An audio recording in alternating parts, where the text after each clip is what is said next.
Hello guys. Scorpio, this is for you. Today is November 16. Okay guys, November 16. Para to sa inyo, Scorpio. At kung ano man ang lumabas dito, ay ito ang inyong message.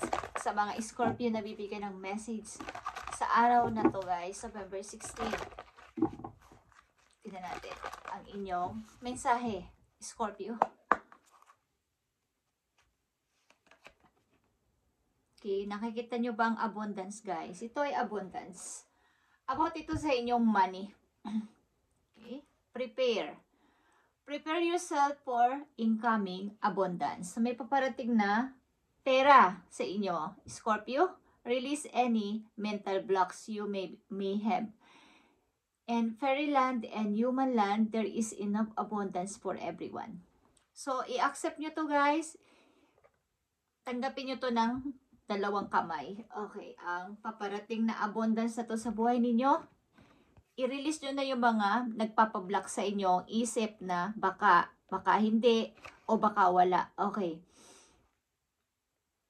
Nakahanda ang si God, si Universe na ibigay sa inyo ang hinihiling ninyong pera o blessing. Okay. Maaring ang ilan sa inyo sa nangangailangan ng pera sa mga Scorpio at matagal nyo na tong hinihintay is mayroong paparating na pera sa inyo o mga blessing. Okay? About ito sa money.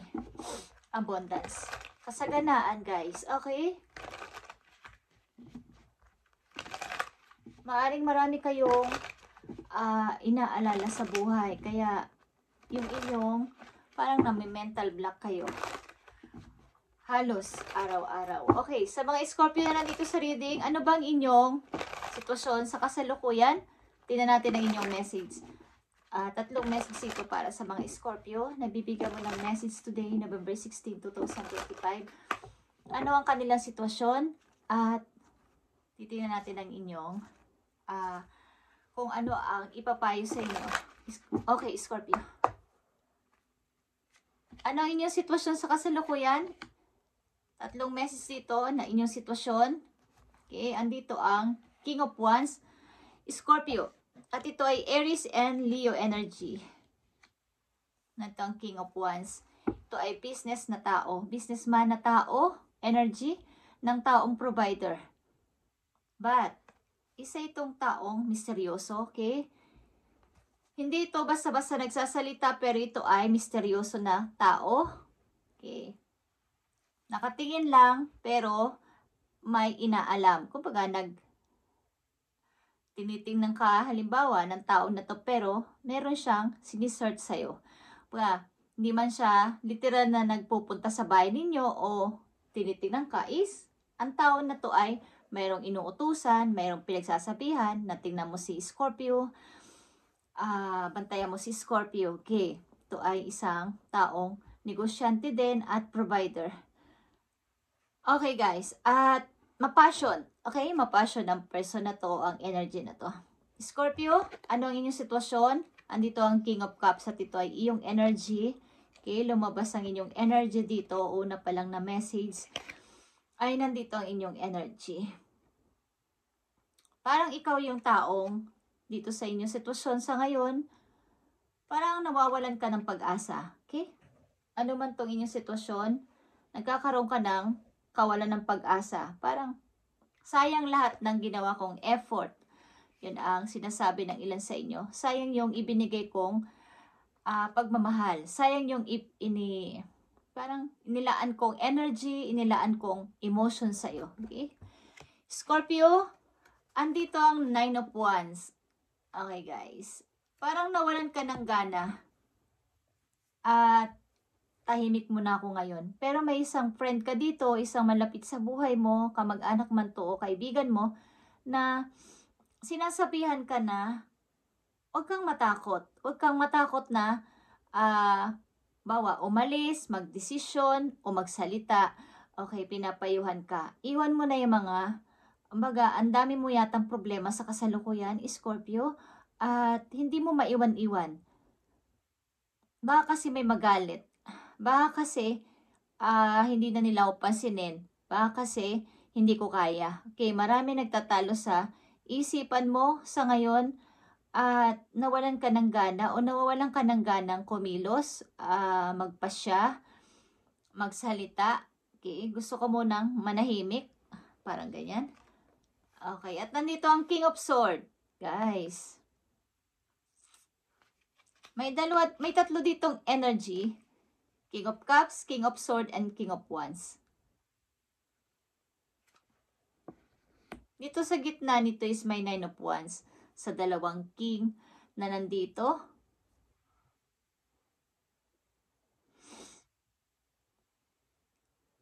Meron dito nagmamasid, guys. May inutusan. Merong gustong malaman. Hindi ka kasi nagsasalita o wala kang sinasabi o hindi nakakaalam ng about sa'yo ang person na to. So, nakikurious siya sa'yo, Scorpio.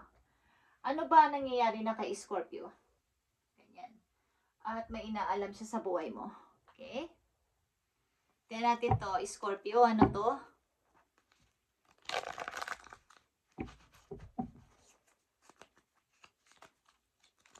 Parang takot ka rin lumabas ng bahay o takot kang sabi ng kaibigan mo o ng mga tao sa paligid mo na malapit sa'yo na labas ka naman. Umalis kaya tayo, okay? Pero takot ka.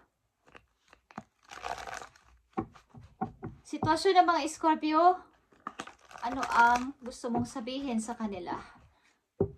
Andito ang King of Cups at ito yung energy Scorpio. At andito din ang Sagittarius and Aquarius and Aries Leo. Okay, Nine of Wands is here and King of Swords. Okay, nananahimik ka talaga at nagmamasid-masid. Okay, bago kumilos, bago magsalita, may pinag-aaralan ka muna. Ayaw mo munang magpasya o magsalita sapagkat gusto mo yung pag nagsalita ka na dito is yung totoo na, yung final decision mo na. Okay, King of Cups is here, Page of Wands is here, guys. Okay. Marami kang planong gawin. Lalo na yung sundin yung gusto mo, yung mga needs mo, yung passion mo. Andyan yung want mo, gusto mo. Okay? Marami kang gustong subukan, Scorpio. Nine of Wands is here, Page of Pentacles is here. Okay, meron din dito nagsasabi sa'yo na itry mo kaya to, Scorpio. Gusto mo bang i-grab gusto mo bang i-accept tong opportunity na to? Okay, meron sa'yo maaring may nag-aalok sa inyo na magandang trabaho, guys, sa malayo or isama ka ng isang tao. May nagme-message sa inyo, maybe. Okay? At andito ang King of Swords. The Hierophant is here. Okay. Ikaw as a King of Cups and King of Swords is andito yung dahil sa pamimilit o sa sa pag-a-advise ng napakatagal na ng mga kakilala mo o ng kakilala mo is nandito na yung time na tama, isipin ko na kaya ang sarili ko this time. Tama, magpasya na kaya ako this time. Wala na akong sasayangin pang oras. Gusto ko nang kumilos o gusto ko na magpasya this time. Okay. As energy of King of Swords, maybe ikaw ito, Scorpio, na gusto mo nang maging matatag. Ayaw mo na munang pairalin yung emosyon mo dahil ginawa mo na to dati. Maging mabait, maunawain, available ang emotion kahit kanino, maunawain, mapagpasensya, pero wala din naman nangyari. Parang iniwan ka sa ere o pinasahan ka lang yata ng problema. Okay, ano to, Scorpio? Ano tong nararanasan nyo sa kasalukuyan na to? Bakit ganito ang inyong naranasan? Okay, guys. Siguro isipin ko muna ngayon ang aking sarili at matupad ulit yung pangarap ko or makamit kong magkaroon ng masayang buhay o masayang pamilya in the near future. Okay. Ayaw ko na munang magpatalo sa emosyon ko. Para sa mga Scorpio, maaaring kayo nagtatago na ng mga plano nyo this time. Ayaw nyo na munang sabihin. Hindi ko alam kung kayo ay na sabotahe. Okay guys. Kita natin, Scorpio. Message sa mga Scorpio, November 16, 2025. Dito sa Page of Wands. Page of Pentacles, guys. May magme-message o nagme-message sa inyo ng trabaho or pagkakakitaan o pagdating ng money. Is nandito, guys. Okay. So, meron dito, maybe sa malayo or sa malapit man ito is meron sa inyong naiinggit, meron sa inyo nagchichismis, at merong mga dalawa ang mukha, mga nagsusot ng mascara. Okay? At ang ilan din sa inyo ay may plan A and plan B sa inyong isip. Kapag hindi nangyari ito, meron akong plan B. Okay? Kapag hindi naging okay ang plan A ko, meron akong plan B. Kaya meron kayong plano na hindi mo nasasabihin. Okay. Andito ang Page of Wands. Okay, lumabas na naman ang 9 of Wands at ito ay suffering in silence, guys. Meron kayong hinihintay from a distance. At tahimik muna kayo sa kasalukuyan. Maybe Sagittarius.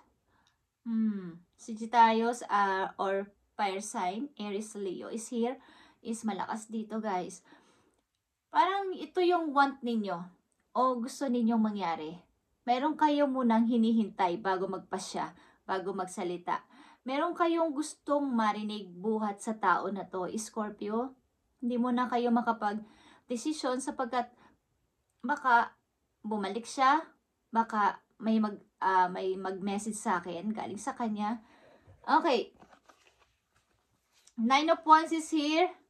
Nakita nyo ba ang conflict and defeat? Umaabanti ang ilan sa inyo pero umaatras ulit. Kumbaga nag-i-step, mag-move on na ako. Kumbaga andun yung nasa kalagitnaan na kayo ng may hagdanan dito, guys. Okay. At dito sa Hermit is may maganda din dito. Patutunguhan sa inyong near future kapag nagtuloy-tuloy kayo mag-forward sa buhay o magpatuloy sa buhay na mag-moving. Okay. Ang ilan sa inyo dito ay di ko alam kung kayo nagkasakit ang ilan sa inyo or may nararamdaman. But pag minsan naiisip ninyo na sana sa'yo na lang nangyari to.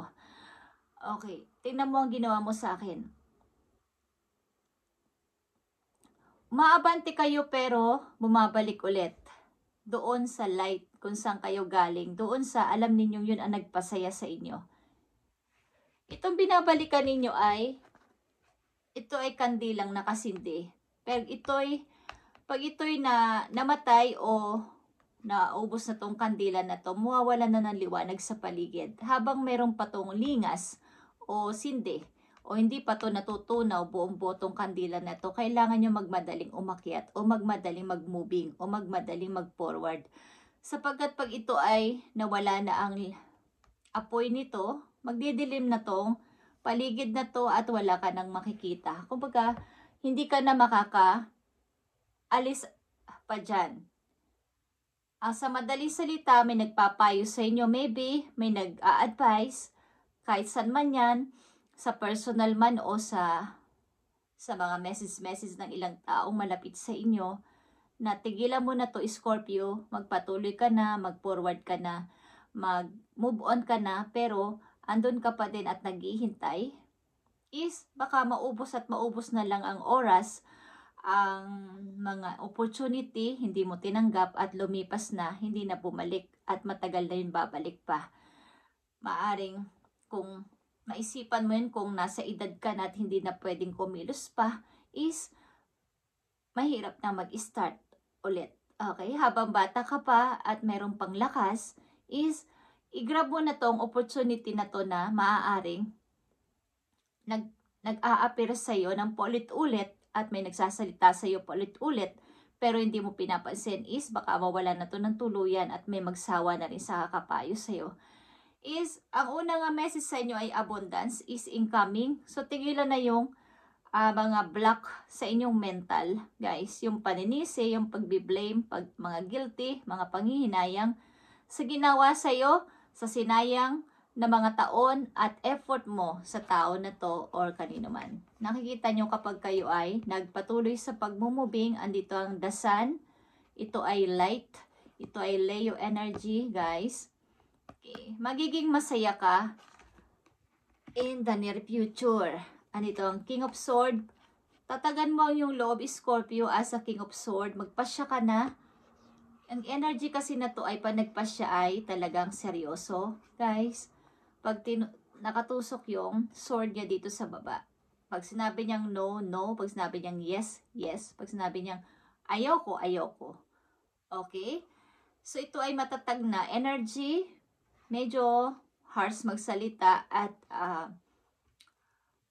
medyo mahigpit. Sa madali salita, ang ilan sa inyo magpapasya na maging logic na sa kasalukuyan at huwag nang magpatalo sa inyong emosyon at isipin ang pangarap papunta dun sa future, hindi dyan sa naka-stuck kayo dyan. At sa saan ba't makakamit nyo ulit yung inyong pagsikat, ang inyong pagbangon, ang inyong pag-shine muli sa buhay. Okay, Scorpio. Maaaring kung kayo'y nasa relasyon at ito ay relasyon, ito ay pag-ibig, kayo ay pinagtaksilan o niloko ng inyong partner o iniwan sa kawalan, but pinapaasa kayo na babalik pa siya, is huwag nyo na itong hintayin, huwag kayong umasa, magpasya kayo sa sarili ninyo at magpatuloy sa buhay. Okay? Nakikita ko dito ang inyong pagbangon muli, ang pagpapasya, ang susi dito, guys, at mga planong hindi sinasabi kung kani-kanino.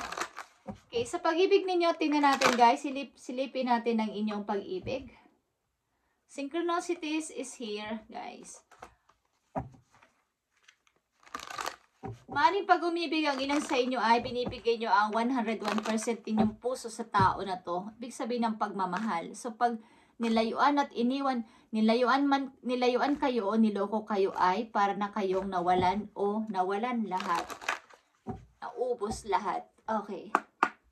So, tingnan natin ang pag-ibig ninyo, Scorpio. Andito ang intense. Okay, at ito ay mga basag na glass or ito ay bubog. Kumbaga, nabasag na salamin, nawasak na, kumbaga, high and low. Mas marami yung low sa inyong relasyon. Kapag kayo nagmahal ay intense. Okay. So, nagkakaroon to ng maaring isa lang ang nagmamahal ng tunay, isa lang ang honest, Scorpio, at makinig kayo sa inyong sarili. Pakinggan ninyo, inyong sarili, simula sa araw na to ko ito'y nararanasan ninyo is, tigilan nyo na ang masyadong mahabang paghihintay. Nasasayang ang oras nyo at energy dito. Isipin nyo ang inyong sarili muna sa ngayon at magpatuloy muna. Kung may nag-o-offer sa inyo ng opportunity o trabaho, is i-start nyo ang bago. At makikita nyo ang inyong unti-unting pagbangon, guys.